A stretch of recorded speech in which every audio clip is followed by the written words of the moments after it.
Assalamualaikum warahmatullahi wabarakatuh. Selamat pagi ibu-ibu. Perkenalkan, nama saya Indrani Fitristari.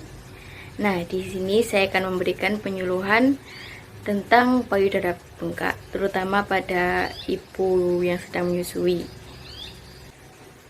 Nah, begini ibu-ibu, sebelum saya memasuki materi ke penyebab payudara bengkak, kemudian gejalanya apa, dan cara mengatasinya bagaimana, saya akan membahas dulu bahwa payudara bengkak ini dapat terjadi pada ibu menyusui atau biasa disebut mastitis. Nah, biasanya itu disebabkan karena saluran ASI yang tersumbat atau infeksi bakteri.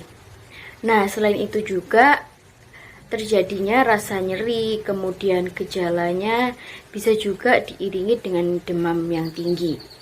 Kemudian payudara ini memiliki 4 jaringan utama, jaringan lemak, yaitu jaringan kulit, kemudian kelenjar, dan saluran susu. Nah, apabila terjadi gangguan pada jaringan payudara, misalnya karena saluran ASI yang tersumbat, kemudian bisa terjadi payudara bengkak. Nah, ketika bengkak terjadi, payudara menjadi lebih besar. Kemudian pembuluh darah kadang tampak lebih jelas. Kemudian tekstur kulit jadi lebih kasar. Dan payudara mungkin akan terasa lebih hangat. Kemudian perubahan bentuk pada payudara yang dapat membuat ibu merasakan sangat nyeri. Begitu. Nah, di sini yang pertama saya akan membahas penyebab payudara bengkak. Nah, salah satu penyebab dari payudara bengkak ini terutama berkaitan dengan mastitis. Nah, apa sih itu mastitis? Nah, mastitis adalah infeksi jaringan payudara yang sering terjadi pada ibu yang menyusui. Nah, infeksi ini disebabkan oleh bakteri yang masuk ke saluran ASI melalui puting yang terluka. Nah, luka ini biasanya muncul karena kesalahan posisi menyusui pada bayi, kemudian terlambatnya menyusui bayi, kemudian bra yang terlalu ketat, atau penggunaan krim payudara pada puting.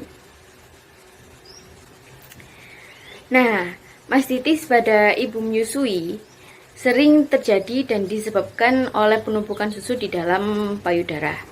Ini disebut juga statis susu atau ASI yang tersumbat, yaitu terhentinya cairan susu di dalam payudara. Nah, statis susu ini terjadi karena sejumlah alasan, termasuk juga bayi tidak benar-benar menyusui, kemudian tidak menghisap payudara selama menyusui. Ini juga berarti bahwa ASI yang keluar tidak cukup banyak, yaitu perlu perbaikan pada posisi menyusui bayi sehingga dapat membantu bayi menghisap ASI dengan benar. Nah, payudara bengkak dan sakit pada ibu menyusui bisa juga dikarenakan oleh bakteri dari permukaan kulit dan pada mulut bayi. Dapat masuk ke saluran ASI melalui celah di kulit puting atau melalui lubang saluran susu. Nah, susu yang mengenai di payudara yang tidak dikosongkan memberikan tempat berkembang biak bagi bakteri. Nah, selain itu, kondisi mastitis juga termasuk bayi yang mengalami masalah dalam menghisap. Kemudian tidak jarang menyusui yang sering terlewatkan. Misalnya ketika bayi mulai tidur sepanjang malam. Seperti itu. Bagaimana ibu-ibu? Saya menjelaskan dari penyebab ini, apakah ibu-ibu sudah paham? Apakah ada pertanyaan? Jika tidak ada, saya akan melanjutkan materi saya ke gejala payudara bengkak pada ibu-ibu menyusui. Bagaimana? Tidak ada ya Bu ya? Baik, saya akan melanjutkan ya. Nah, baik ibu-ibu, saya akan melanjutkan materi saya yang kedua, yaitu gejala payudara bengkak pada ibu menyusui. Nah, gejalanya itu apa sih? Nah, gejala mastitis atau payudara bengkak ini merupakan rasa sakit pada ibu yang menyusui, yang hampir mirip seperti saluran ASI yang tersumbat, kemudian disebut juga radang payudara. Nah, mengutip dari National Health Service atau NHS, mastitis ini biasanya hanya mempengaruhi satu payudara. Dan gejalanya sering kali berkembang dengan cepat.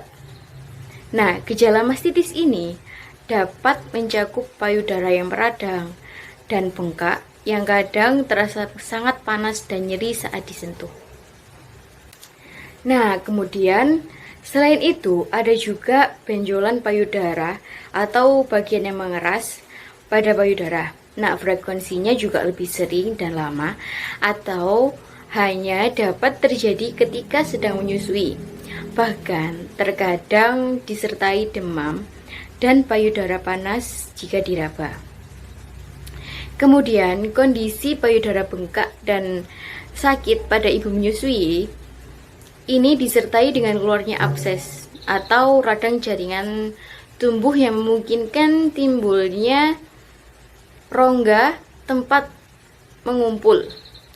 Nah, biasanya nanah berwarna putih atau mengandung bercak darah pada payudara.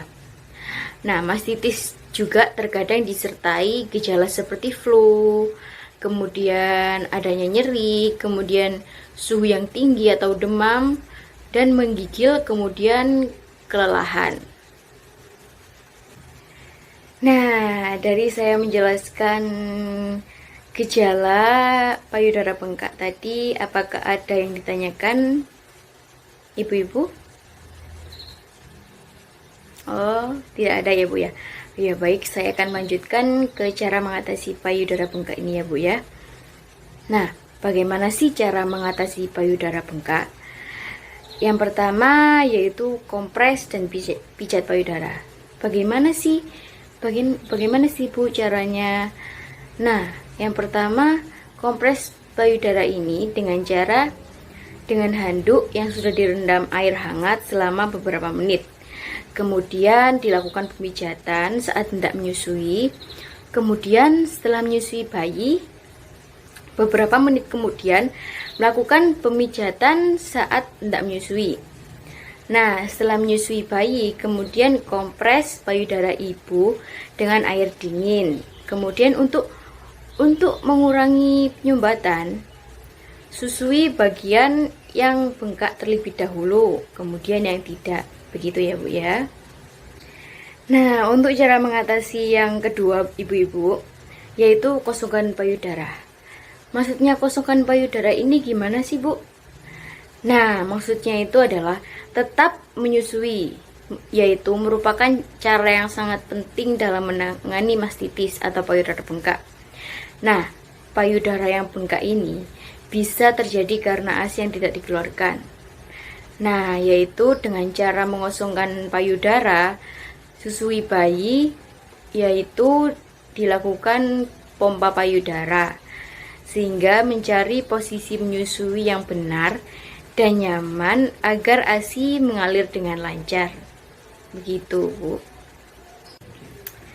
Nah, baik ibu-ibu, itu tadi semua penjelasan tentang payudara bengkak dan penyuluhan yang saya berikan kepada ibu-ibu nifas ini ya Bu ya, ibu-ibu menyusui ini. Apakah ibu-ibu ada yang ditanyakan atau ibu-ibu ada yang kurang jelas dari apa yang sudah saya jelaskan? Bagaimana?